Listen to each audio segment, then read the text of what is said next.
Bonjour, voilà donc un problème concret auquel je suis confronté.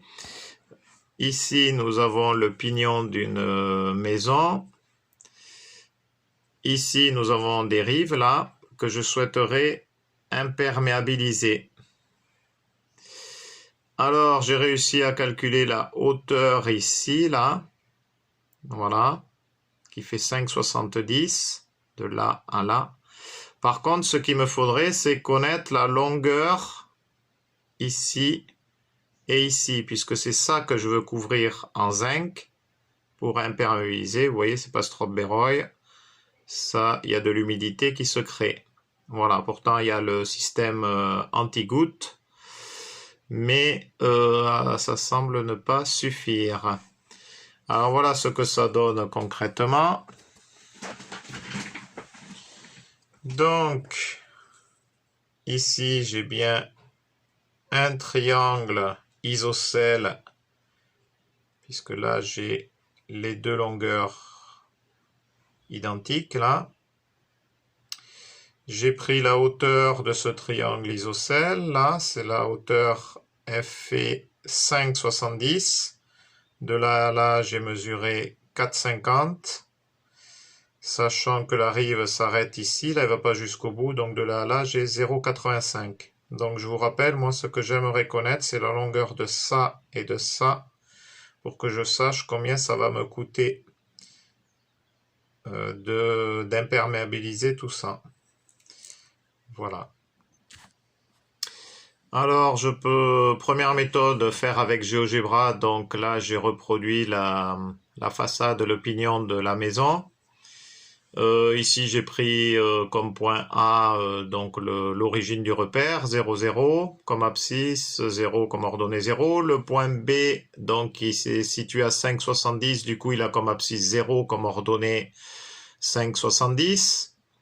Le point C a comme abscisse 0 et non, a comme abscisse plutôt 4,50 et comme ordonnée 0. Ici, le point D, donc on avait 0,85, donc du coup, il a comme abscisse 4,50 et comme ordonnée 0,85. Je fais pareil pour celui-là, pour le point E, qui a pour abscisse moins 4,50, puisque A C est égal à AE, donc ici j'ai comme abscisse moins 4,50 et comme ordonnée 0. Et le point F qui a comme abscisse moins 4,50 et comme ordonnée 0,85. Donc moi ce que je veux connaître c'est cette longueur. La longueur, hop je m'approche un peu plus. La longueur BD. Sur GeoGebra c'est pratique, il suffit que je clique ici. Je prends ma distance, je clique ici, puis ici. Voilà, donc le segment BD a pour longueur 6,62, 6 mètres 62. Donc 2 fois 6 mètres 62 pour connaître la longueur que j'aurai à couvrir au niveau des deux rives ici, là.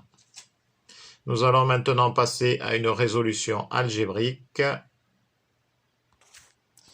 Donc, on va vérifier tout ça par le calcul algébrique. Donc, le segment BD égale le segment BF. On a bien un triangle isocèle en B, BDF. BDF est un triangle isocèle en B. BI est la hauteur du triangle BDF issu de B. Donc là, j'ai placé un point I, qui est l'intersection en fait de la droite BA et de la droite DF. Hop, je vais décaler un peu. Donc BI égale 5,70 moins cette hauteur-là, 0,85. Donc BI égale 4,85. La hauteur BI fait 4,85.